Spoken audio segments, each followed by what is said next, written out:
এরপর সেই জাদুর পালক থেকে অনেক বড় একটা সোনার হাঁস হয়ে যায়। আরে মিনা, ববি, এই সোনার হাঁসের মধ্যে তো দেখছি অনেক সোনা, সোনার ডিম, এত সোনা। ববি, তোর বাবা মা মরে গেছে, তাতে কি হয়েছে?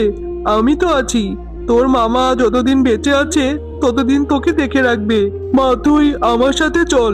একা একা এ বাড়িতে কিভাবে থাকবি? মামা, ও মামা, আমি আমার বাবা মায়ের কাছে যাব। বাবা মার কথা যে আমার খুব মনে পড়ছে। আমার বাবা মা কেন আমাকে ছেড়ে চলে গেল? ববি, মা আমার, তোমার বাবা মা নেই তাতে কি হয়েছে? আমরা তো আছি। আমরা তোমাকে মা বাবার আদরেই বড় করব। তুমি বরং আমাদের সাথেই চলো। হ্যাঁ মামি, আমি বাড়িতে একা একা কি করে থাকবো? আমার যে ভীষণ ভয় লাগে। আমাকে তোমাদের সাথে করে নিয়ে যাও, আমি তোমাদের সাথেই চলে যাব। এরপর ববি তার মামা মামির সাথে তার মামার বাড়িতেই চলে যায়। আর তার মামার মেয়ে ছিল খুবই দুষ্টু এবং হিংসুটে। সে ববিকে দেখেই ভীষণ রেগে যায়। মা, এই মেয়েটাকে তুমি কেন এনেছো? ওকে আমার একদমই সহ্য হচ্ছে না। ওকে দেখতে ইচ্ছে করছে না আমার। মা টিনা, ও তোমার ফুপির মেয়ে। ওর বাবা মা মরে গেছে। ও অনেক ভালো মেয়ে। ওর সাথে মিলেমিশে খেলা করবে, কেমন? এখন থেকে তুমি মনে করবে ও তোমার আপন বোন। যদি কখনো ওর সাথে দুষ্টুমি করেছো তাহলে কিন্তু তোমাকে আমি দুষ্টুমির জন্য শাস্তি দেব। ও কখনোই আমার বোন হতে পারে না মা। ওকে বাড়ি থেকে বের করে দাও। আর ওর জন্য তুমি আমাকে শাস্তি দেবে? ওর সাথে আমি কখনোই খেলবো না। আরে এই মেয়ে, তুই আমার বিরিয়ানি কেন খাচ্ছিস? বিরিয়ানি আমার অনেক পছন্দ। বিরিয়ানি আমার মা আমার জন্য রান্না করেছে। তোকে আমি এই বিরিয়ানি খেতে দেব না।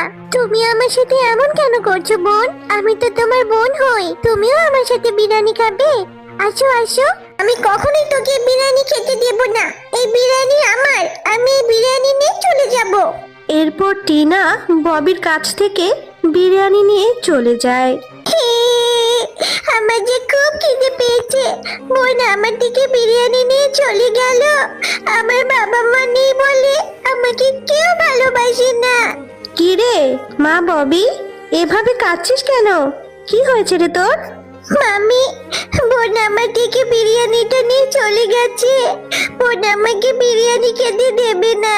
আমার যে ভীষণ খিদে পেয়েছে। বোন আমাকে একদমই সহ্য করতে পারে না মামি। ও আচ্ছা, টিনা তাহলে তোকে বিরিয়ানি খেতে দেয়নি? আমি এক্ষুনি গিয়ে ওকে দেখাচ্ছি মজা। এই মেয়েটা যে কবে ভালো হবে। একদমই ববিকে সহ্য করতে পারে না। এরকম বদমেজাজি স্বভাবের জন্য আমি কোথাও গিয়ে শান্তি পাই না। টিনা, আমি ববিকে বিরিয়ানি খেতে দিয়েছি আর তুই ববির থেকে বিরিয়ানি নিয়ে চলে এসেছিস। তুই ওর সাথে এমনটা কেন করলি? এর জন্য তুই বাড়ি থেকে বেরিয়ে যাবি। বাড়ির উঠোনে গিয়ে কান ধরে দাঁড়িয়ে থাকবি। আর এটাই হচ্ছে তোর উপযুক্ত শাস্তি। তুমি ওই মেয়েটার জন্য আমাকে বাড়ি থেকে তাড়িয়ে দিচ্ছ মা। আমি কখনো এটা করব না। ওই মেয়েটাকে আমার সহ্যই হয় না। ও আসার পর থেকে তুমি আমাকে একদমই ভালোবাসো না। আরে তোর এই বদমেজাজ নিয়ে আমি আর পারি না। তোকে যেটা বলেছি সেটাই কর। এক্ষুনি বেরিয়ে যা বলছি। এরপর টিনা বাড়ি থেকে রাগ করে বেরিয়ে যায়। আর বাড়ি থেকে বেরিয়ে সে রাস্তার মোড়ে কান ধরে দাঁড়িয়ে থাকে। এই সেবার মেয়েটা যে দুষ্ট না। মেয়েটাকে দেখছি কান ধরে রাস্তায় দাঁড় করিয়ে রেখেছে। বেশ হয়েছে, এত দুষ্ট মেয়েকে শাস্তি দেওয়াই উচিত। বোন, এই বোন, তোমার হাতে এগুলি কি? দেখে তো মনে হচ্ছে মিষ্টি। আমার যে মিষ্টি খেতে বেশ ভালো লাগে।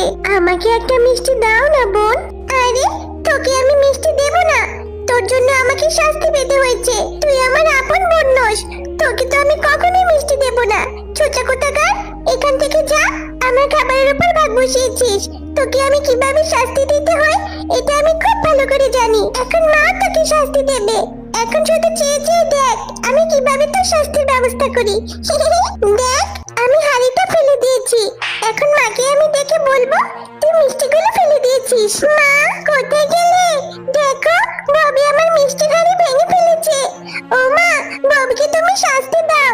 মা দেখো দেখো, ববি মিষ্টির হাঁড়িটা ইচ্ছে করে ভেঙে ফেলেছে।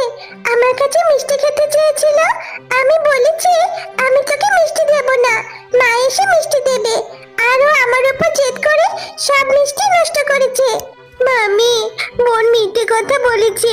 মিষ্টির হাঁড়িটা বোনই ভেঙে ফেলেছে, ইচ্ছে করে আমাকে শাস্তি পাবে বলে। ববি, এখন তো দেখছি তুই টিনার থেকে বেশি দুষ্ট। তুই এই মিষ্টির হাঁড়িটা কেন ভেঙে ফেললি? এর জন্য তোকেও শাস্তি পেতে হবে। এক্ষুনি বাড়ি থেকে বেরিয়ে যা। কোথায় যাবি সেটা আমি জানি না, তবে আজকে সারাদিন তুই বাড়িতে আসবি না, আর তোকে সারাদিন কিছু খেতেও দেব না। মামি, আমাকে এভাবে শাস্তি দিও না। তোমরা ছাড়া যে আমার আর কেউ নেই। আমি সারাদিন কোথায় যাব, কোথায় থাকবো বলো?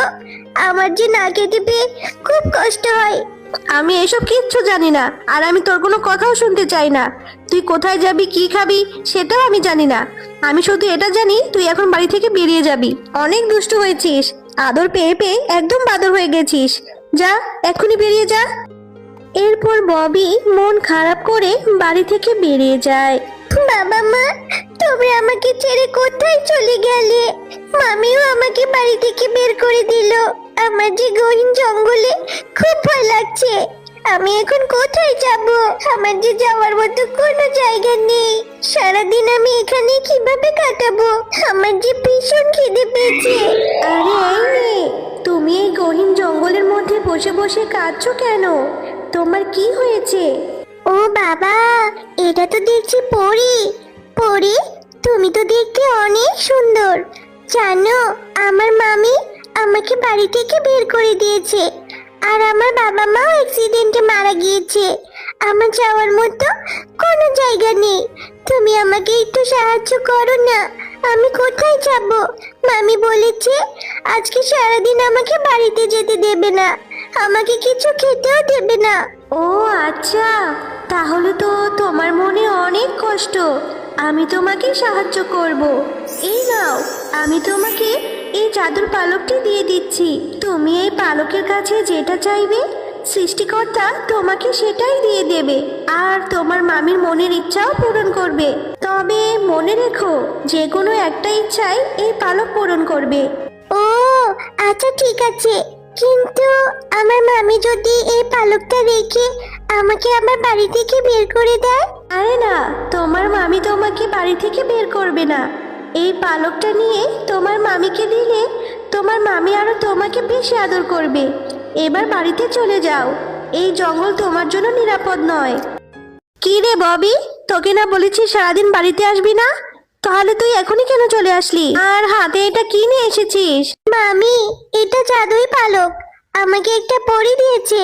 এই পালকের কাছে তুমি যেটা চাইবে, সৃষ্টিকর্তা সেটাই দেবে। তোমার মনে যেটা ইচ্ছে বলো, দেখবে এই পালক সেটাই দিয়ে দেবে। আরে, এটা তুই কি বলছিস? এই পালক জাদুই পালক? আচ্ছা ঠিক আছে, তাহলে তোর জাদুই পালককে বলতো আমার জন্য সোনা এনে দিতে। আমার একটা সোনার হাঁস চাই, সোনার ডিম পাড়া হাঁস, যে হাঁসের অনেক সোনার ডিম থাকবে। আচ্ছা ঠিক আছে মামি, আমি জাদুই পালককে এক্ষুনি বলছি।